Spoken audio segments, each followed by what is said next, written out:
आपको भारत की नदियों वाले वीडियो में भी बताया था कि बिहार में कुछ बहुत सारी नदियां बहती हैं और कई बार जो आपसे प्रश्न पूछे जाते हैं वो किसी स्टेट की स्पेसिफिक नदियों से जुड़े होते हैं। तो इसीलिए आप जिस भी राज्य में रह रहे हैं उस राज्य की नदियों के बारे में आपको जानना बहुत ही जरूरी है।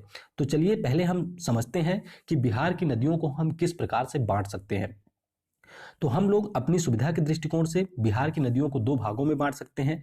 पहला हमारा हो गया हिमालय की नदियां, यानी कि वे नदियां जो हमारी हिमालय से ओरिजिनेट होती हैं, जिनकी उत्पत्ति हिमालय से होती है, उन्हें हम लोग हिमालय की नदियों की श्रेणी में रखते हैं। जैसे कि हमारी गंडक नदी हो गई, कोसी नदी हो गई, घाघरा नदी हो गई या महानंदा हो गई, इन सारी नदियों को हम हिमालय की नदियों के अंतर्गत रखते हैं। उसके बाद में आगे हम बात करेंगे प्रायद्वीपीय भारत की नदियां, यानी कि वह नदियां जो हमारी प्रायद्वीपीय भारत से ओरिजिनेट होती हैं और उत्तर की तरफ बहते हुए वो बिहार में पहुंचती हैं। ऐसी नदियों को हम प्रायद्वीपीय भारत की नदियों से उत्पत्ति होने वाली नदियों की श्रेणी में रखते हैं। इनमें भी हमारी कुछ नदियां हैं, जैसे कि कर्मनाशा नदी हो गई, पुनपुन नदी हो गई, सोन नदी हो गई, फल्गु हो गई, बदुआ हो गई। तो इन नदियों को हम लोग प्रायद्वीपीय भारत की नदियों की श्रेणी में रखते हैं। तो अब थोड़ा सा हम चलते हैं और जो बिहार की एक सबसे प्रमुख नदी है उसके बारे में बात कर सकते हैं। तो ये है हमारा प्यारा बिहार। बिहार के ठीक बीचों बीच से एक नदी गुजरती है जिसके बारे में हमने पहले भी जिक्र किया है, और इस नदी का नाम है गंगा नदी। कौन सी? ये हमारी है गंगा नदी, जो कि बिहार को लगभग दो भागों में बांटती है। और गंगा नदी की बात करें तो बिहार में इसकी लंबाई है 445 किलोमीटर, और आपको पता होना चाहिए कि ओवरऑल इसकी लंबाई है 225 किलोमीटर। कितनी? 225 किलोमीटर है गंगा की लंबाई। तो इस तरह से जितनी भी नदियां हमारी, चाहे वह प्रायद्वीपीय भारत से आती हों या फिर वह नदियां जो हमारी हिमालय से आती हो, सारी नदियां अंततः आकर के इसी हमारी गंगा नदी में मिलती हैं। तो ये आपको सबसे जरूरी बात याद रखना है कि सारी नदियां, चाहे वह प्रायद्वीपीय भारत से उत्पत्ति होती हो उनकी या उनकी उत्पत्ति हिमालयन क्षेत्र से होती हो, वह सारी नदियां गंगा नदी में ही आकर के आखिरकार मिलती हैं। अब हम लोग चलते हैं और एक एक करके सारी नदियों के बारे में डिस्कस करते हैं। हम लोग शुरुआत करेंगे पश्चिम से, और पश्चिम से होते हुए हम लोग पूरब की तरफ पहुंचेंगे। यानी कि सबसे पहले हम बात करेंगे हिमालय से ओरिजिनेट होने वाली नदियों के बारे में। तो यहाँ पर जो हमारी पहली नदी है इसे हम कहते हैं घाघरा नदी। यह हमारी तिब्बत के पठार के पास में ओरिजिनेट होती है मानसरोवर से, और उसके बाद में नेपाल, उत्तर प्रदेश को ट्रेवल करने के बाद में फाइनली यह इंटर करती है बिहार में।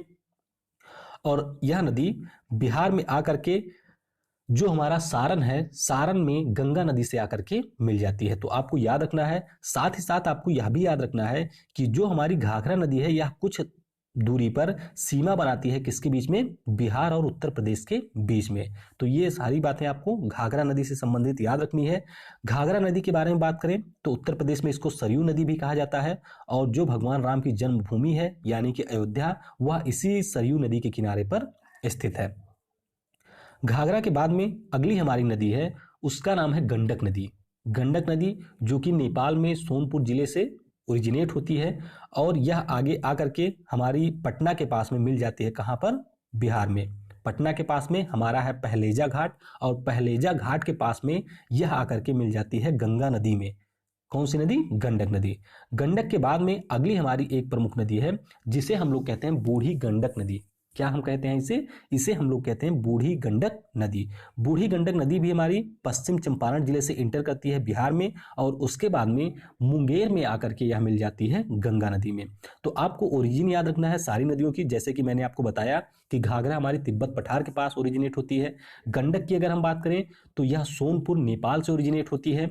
अगर हम बात करते हैं बूढ़ी गंडक की तो यह भी हमारी नेपाल से ओरिजिनेट होती है, और मुंगेर जिले में आकर के ये मिलती है गंगा नदी से।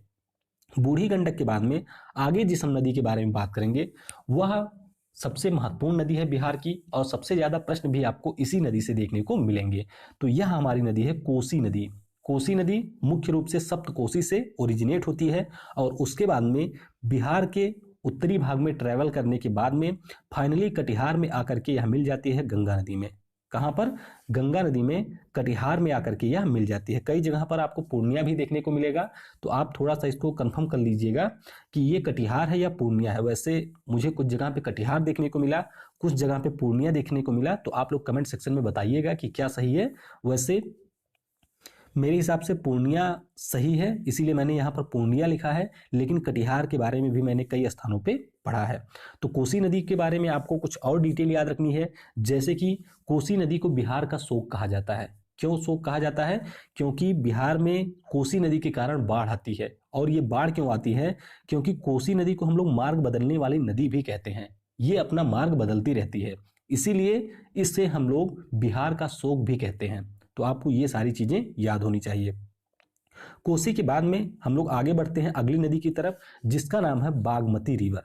बागमती रिवर जो कि शिवपुरी नेपाल से ओरिजिनेट होती है और फाइनली आकर के यह मिलती है कोसी नदी में। तो ये भी आपको याद रखना है कि बागमती कोसी की एक सहायक नदी है। अगली हमारी नदी है कमला नदी।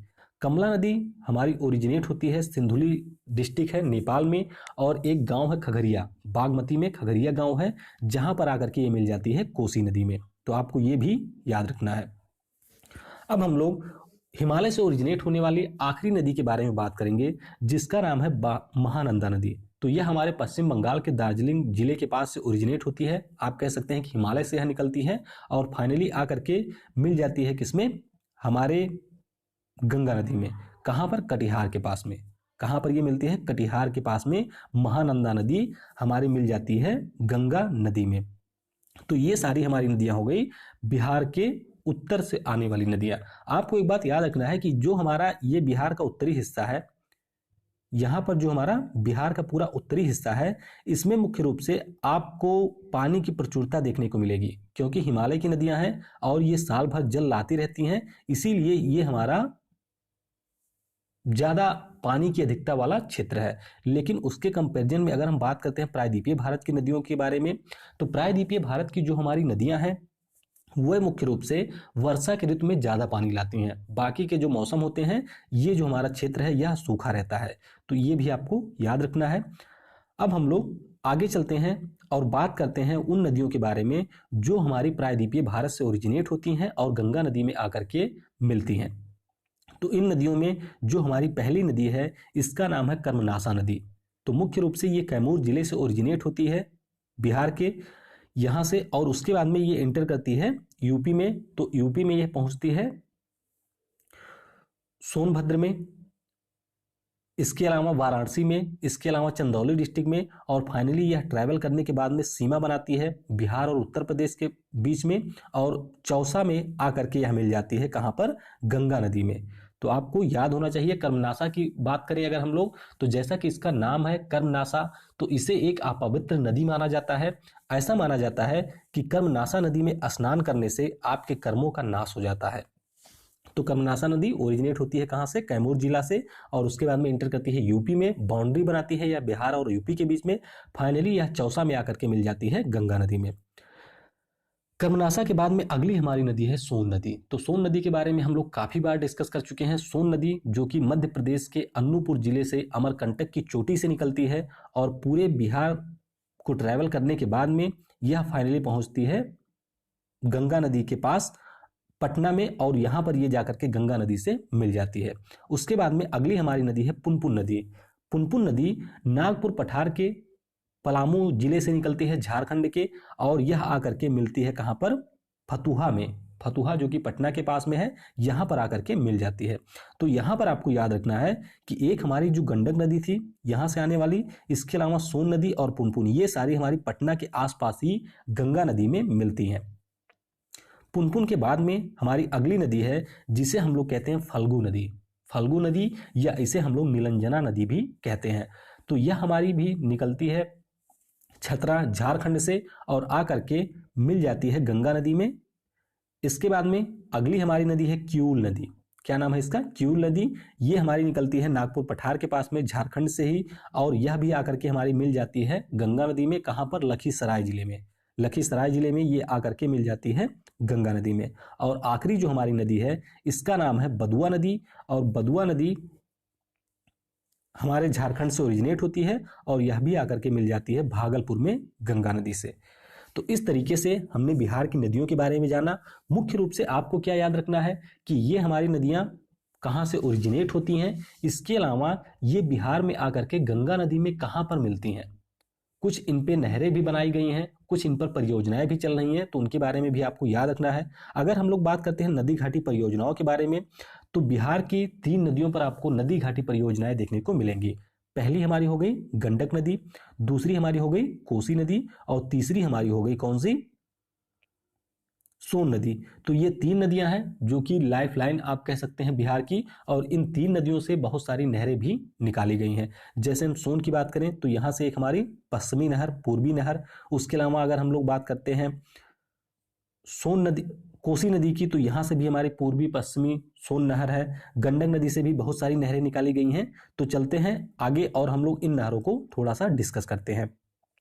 सबसे पहले हम लोग गंडक नदी से निकलने वाली नहरों के बारे में बात करेंगे। आपको याद रखना है कि गंडक नदी नेपाल से ओरिजिनेट होती है और पश्चिमी चंपारण जिले से यह प्रवेश करती है बिहार में।